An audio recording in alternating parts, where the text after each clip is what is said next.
আমরা সাধারণ মানুষকে অবহিত করার জন্যে এবং যারা মেডিকেল সায়েন্সের ছাত্র বা যারা প্রকৃতপক্ষে হোমিওপ্যাথি অনুসারী বা হোমিওপ্যাথি শিক্ষা করতে আগ্রহী সেই সব ব্যক্তিবর্গের উদ্দেশ্যে এই ভিডিওটা বানাচ্ছি, যেটা থেকে আমরা প্রমাণ করতে পারবো যে এই ধরনের কেসগুলো হোমিওপ্যাথিতেই সারে। তবে হোমিওপ্যাথি সারে মানে উপযুক্ত চিকিৎসকের দরকার। যে কোনো হোমিওপ্যাথি ডাক্তারের কাছে নিয়ে গেলে এই ক্ষেত্রে থাকবে না। যারা সিম্পল মেডিসিন দিয়ে চিকিৎসা করেন এবং যথাযথ ঠিক ওষুধ প্রয়োগ করতে পারেন তাদের কাছে সারা সম্ভব। আদারওয়াইজ সমস্ত জীবন এই বাচ্চাটাকে নিয়েও বা আমাকে ভুগতে হবে, ও ঠাকুমাকে ভুগতে হবে। ঠাকুমা এবং ওর মা ওর সঙ্গে এসেছে। এই বাচ্চাটা জন্ম থেকেই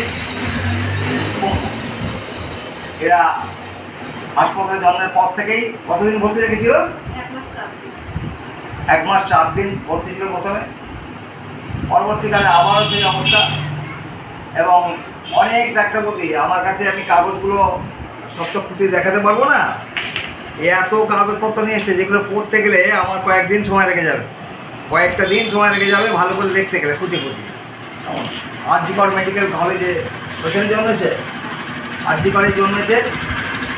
ওখানে ডাক্তারবাবুরা যথেষ্ট অ্যাটেনশন নিয়েছে, চেষ্টা করেছে, কিন্তু এগুলো মডার্ন সায়েন্সে তেমন কিছু রেজাল্ট পাওয়া যায় না। ওরা ফিজিওথেরাপি করতে বলে, ফিজিওথেরাপি করে কটা ভালো হয় জানি না, কারণ আমার কাছে এমনও আছে দেখেছি যে ছোট্টবেলা থেকে ফিজিওথেরাপি করে 21 বছর বয়স হয়ে গেছে, সে পঙ্গু, একেবারে পঙ্গু। তো তাদের মা বাপ তারা মানে মরার সময় শান্তিতে মরতে পারবে না, কারণ টাকা পয়সা হয়তো তাদের থাকতে পারে, কিন্তু কী করে তার চিকিৎসা করবে। এরকম অনেক কেস আমরা দেখছি। এ কেসও আমরা একাধিক দেখি যে এদেরকে যারা পাঠিয়েছে, হ্যাঁ, তাদের বাড়ি একটা ছেলে, তাই তো নাকি ওদের দেখে, হ্যাঁ, তাদের বাড়ি একটা ছেলে এই আমরা ভালো করতে পেরেছি দেখে এখন সে হাঁটাচলা সব করছে। সেই ছেলেটা এখন হাঁটাচলা সব করছে, কোনো রকম তার কোনো মানে ডিফিকাল্টি ফেস করছে না। তো সেই কেসটা আমরা পুরোপুরি ক্লিয়ার করেছি। হ্যাঁ, এদেরই বাড়িতে। তো আলটিমেটলি এই জন্য ওদের কাছ থেকে শুনে ওরা এসেছে, আবার ওদের কাছ থেকে শুনে আরেকটা ওই পাড়া থেকে যেগুলোকে সত্যিই কিওর করা বেশ দুঃসাধ্য। কিন্তু সুযোগ বিষয় দেখি গো, আমার কাছে উঠতে ভালো আছে ছেলে, কতটা ভালো আছে এখন? সব গলা টলা সব ঘাটা সব শক্ত হয়েছে, এখন ওঠার চেষ্টা করছে। আচ্ছা, বেশ। তো ও এখন ওঠার চেষ্টা করছে। আগে ঘাটটা মিটিয়ে পড়তো এবং খুব বাজে অবস্থা ছিল, কথাবার্তা বলবে এইসব ভাবতেও পারেনি। ওরা দীর্ঘদিন আর.জি. করে দেখিয়েছে, কয়েক বছর, মানে বয়স তো 3 বছর, প্রায় 1.5 বছর আর.জি. করের সঙ্গে যুক্ত ছিল। বিভিন্ন সময় বিভিন্ন ক্ষেত্রে গেছে তারা, প্রচুর পরীক্ষা নিরীক্ষা হয়েছে, এমআরআই হয়েছে ব্রেনের। এছাড়া আর.জি. কর যখন পারেনি তখন ওরা বন হুগলি একটা সেন্ট্রাল গভর্নমেন্ট হাসপাতাল আছে, সেখানে পাঠিয়েছিল। ওরা কোনো ওষুধপত্র লেখার সাহস পায়নি, কারণ এগুলো ওষুধপত্র দিয়ে কিছু হয় না। ওরা ফিজিওথেরাপিতে অ্যাডভাইস করেছে, তাই তো, ফিজিওথেরাপি করতে বলেছে। তো ওরা বাধ্য হয়ে আমার কাছে নিয়ে এসছে মানে ওরা খবর পেয়েছে ওদের পাড়ার একটা ছেলে ভালো আছে, হ্যাঁ। তো সেবালির কার জন্য আজ এসে উপস্থিত হয়েছে আমাকে দেখানোর জন্যে। তো আলটিমেটলি আমরা এই কেসটা পরিপূর্ণভাবে ভালো করতে পেরেছি। তো কি পাওয়া গেছে, ওর এমআরআই করে পাওয়া গেছে কি না, ডিফিউজ সেরিব্রাল অ্যাট্রফি, থিন কার্পাস কোলাপসাম উইথ অল্টার্ড সিগন্যাল। এই যে ডিফিউজ সেরিব্রাল অ্যাট্রফি, এর অর্থ হচ্ছে একটা অপ্রতিরোধ্য স্বাভাবিক সমস্যা যা বাচ্চাদের মস্তিষ্কের উন্নয়নতাকে ব্যাহত করে এবং বিকৃত করে। আর এটি গুরুতর শৈশবে একটা অক্ষমতা, খুব সাধারণ কারণ এটি। কেমন এদের নড়াচড়া এবং পেশি সমন্বয়ের ক্ষেত্রে প্রতিবন্ধকতা সৃষ্টি হয়। হ্যাঁ, এটা ওরা নড়াচড়া করতে পারে না ঠিক সেইভাবে, ওদের পেশি সমন্বয় হয় না। কেমন ফলে এগুলো কিন্তু একেবারে অকেজো। এই বাচ্চাগুলো যদি ঠিক চিকিৎসা হোমিওপ্যাথিতে হয় তাহলে এই বাচ্চাগুলোকে আমরা পরিপূর্ণ সুস্থ করতে পারবো। আমরা খুব কম দিন দেখছি, ওকে 6 মাস দেখছি। এই 6 মাসের মধ্যে চোখে পড়ার মতো উন্নতি আমরা দেখতে পাচ্ছি গার্জেনও সেটা স্বীকার করে নিচ্ছে যে হ্যাঁ এটা সত্যি খুব ভালো অবস্থায় আছে। কি খুব ভালো আছে তো? হ্যাঁ ভালো অবস্থায় আছে। হ্যাঁ ওরা স্বীকার করছে। আপনারা এই ধরনের কেসগুলোকে মানে আধুনিক চিকিৎসা না করিয়ে ভালো হোমিওপ্যাথি ডাক্তার দেখান। যে কোনো হোমিওপ্যাথি ডাক্তার কাছে দেখালে হবে না। যারা সিঙ্গেল মেডিসিন দিয়ে চিকিৎসা করেন, দীর্ঘ সময় ধরে একটা রোগীকে করে মানে দেখেন, তাদেরকে দেখান, তারাই কিন্তু এগুলো সারাতে পারবেন।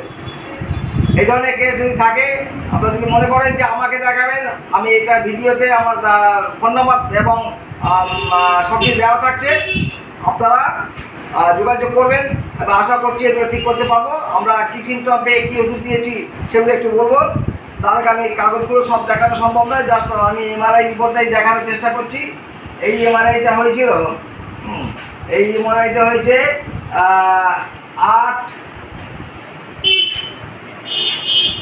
8/3/22-এ। সেখানে কি পাওয়া গেছে? কষ্ট লেখা আছে, diffusion cerebral atrophy with alternate single, এটা পাওয়া গেছে। পরবর্তীকালে যেটা করা হয়েছে সেটা একটা কি পাওয়া গেছে? পেরিভেন্ট্রিকুলার লিউকোম্যালেশিয়া। হ্যাঁ, আমরা কিন্তু এটাকে অনেকটা সুস্থ করতে পেরেছি। আমি প্রায় 80% বাচ্চাটাকে ভালো করতে পেরেছি এই মুহূর্তে। তো চিকিৎসা কতদিন করছে? 6 মাস চিকিৎসা করছে, তাও রেগুলার নয়। তো আমি এবারে আপনাদের জানতে চাইছি যে কী ওষুধ, কী সিমটমে কী ওষুধ দিয়েছি সেটা একটু বলি। তো বাচ্চাটার প্রচুর ঘাম হয়, specially upper part of the body. ওর হাতের পায়ের তলা যথেষ্ট বেশি ঠান্ডা, ও সহজে সর্দি লাগার একটা প্রবণতা আছে, দিনের প্রতি আসক্তি আছে, সহজে ভয় পায় তো। হ্যাঁ, ভূতের ভয় তো বাচ্চা তো আর ভূত বোঝে না, ওর বয়স তো মাত্র 3 বছর। তো কিন্তু সামান্যতই ভয় পেয়ে যায়, কেমন অন্ধকারে ভয় পায়। হ্যাঁ, তো আলটিমেটলি এইসব দেখে আমরা ওকে ক্যালকেরিয়া 0/3 প্রথম প্রেসক্রিপশন করি। 1 মাস পরে ওরা যখন আমার কাছে আসে, তখন আমি দেখলাম যে বাচ্চার উন্নতি হচ্ছে। আমি সেটাকে আবার ক্যালকেরিয়া 0/5 প্রেসক্রিপশন করি। 1 মাস পরে দেখলাম যে আরেকটু উন্নতি হচ্ছে। আমরা 5-এর পরে 7 প্রেসক্রিপশন করেছি, তারপরে 9 ইত্যাদি। তো এখন ওর চলছে 0/13 ক্যালকেরিয়া। তাতে আমরা বাচ্চাটাকে 80% ভালো রাখতে পেরেছি। এটা হোমিওপ্যাথির পক্ষেই সম্ভব, কেমন। তবে আমি আবারও সাধারণ মানুষকে বলছি, বা যারা এই ভিডিও দেখছে তাদের উদ্দেশ্যে বলছি যে সেই সমস্ত হোমিওপ্যাথি চিকিৎসকের কাছে আপনারা ট্রিটমেন্ট করানোর চেষ্টা করবেন এই ধরনের জটিল কেসগুলো। যারা single medicine, mother tincture, biochemic, একাধিক ওষুধ এবং পেটেন্ট ডাক এইসব দিয়ে চিকিৎসা করেন। হ্যাঁ, আজকাল শুনি 2 ফোঁটা ওষুধ দিতে হবে। 2 ফোঁটা ওষুধ দিতে মানে অ্যাট এ টাইম 2 ফোঁটা ওষুধ দেওয়া আর 1 ফোঁটা ওষুধ দেওয়া, এইটুকু অর্থই জানে না।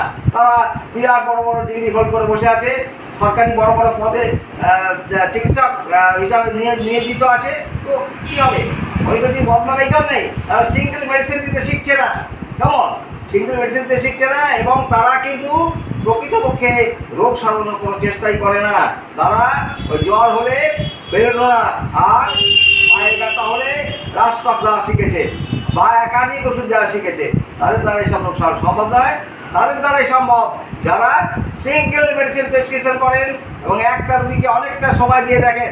আমি কাগজপত্রগুলো দেখাতে পাচ্ছি না, প্রচুর কাগজ, এগুলো করা সম্ভব নয়। আমার চেম্বারে আমার পেশেন্ট বসে আছে, অতএব আমি জাস্ট একটু কিছু দেখালাম, কেমন। এই এত কাগজ, এগুলো পড়তে দীর্ঘ সময় লাগবে। আমার পক্ষে এই মুহূর্তে তার ব্যাখ্যাটাকে ইত্যাদি করা সম্ভব হলো না। আমি আপনাদের উদ্দেশ্যে বললাম যে যদি এই ধরনের অসুবিধা কেউ ফেস করে, বাচ্চাদের চলাফেরা করতে পারে না, হাঁটতে পারে না, ঘাটা বল সব করে তার, কেমন সবসময় জিম মেনে রয়েছে, এই তো অবস্থা তার। এখন কিন্তু সে যথেষ্ট বেশি তার প্রোগ্রেস হয়েছে। সে এখন দিব্যি করার চেষ্টা করছে আর নড়াচড়া তো করছে, মতোই কথা বলছে, হ্যাঁ কথাবার্তা ইত্যাদি বলা শুরু করে দিয়েছে। সুতরাং আমরা যারা এই ভিডিও দেখছে তাদের বলবো যে এই ধরনের কেসগুলো, হ্যাঁ এই ধরনের কেসগুলো কঠিন কঠিন যে রোগ, সেই রোগের চিকিৎসা করতে গেলে শুধু এই রোগ নয়, যে ধরনের রুগী আমরা ডিল করতে পারি বা রোগ সারাতে পারি সেটা হচ্ছে অত্যন্ত কঠিন। যে কোনো ধরনের রোগ, ইভেন ক্যান্সার পর্যন্ত হয়ে যেতে পারে যদি উপযুক্ত ডাক্তারের সাহায্য নেওয়া হয়। আমরা এই কথা বলে এখানে ভিডিওটাকে শেষ করে দিচ্ছি। আপনারা অবশ্যই ভিডিওটা মন দিয়ে দেখবেন।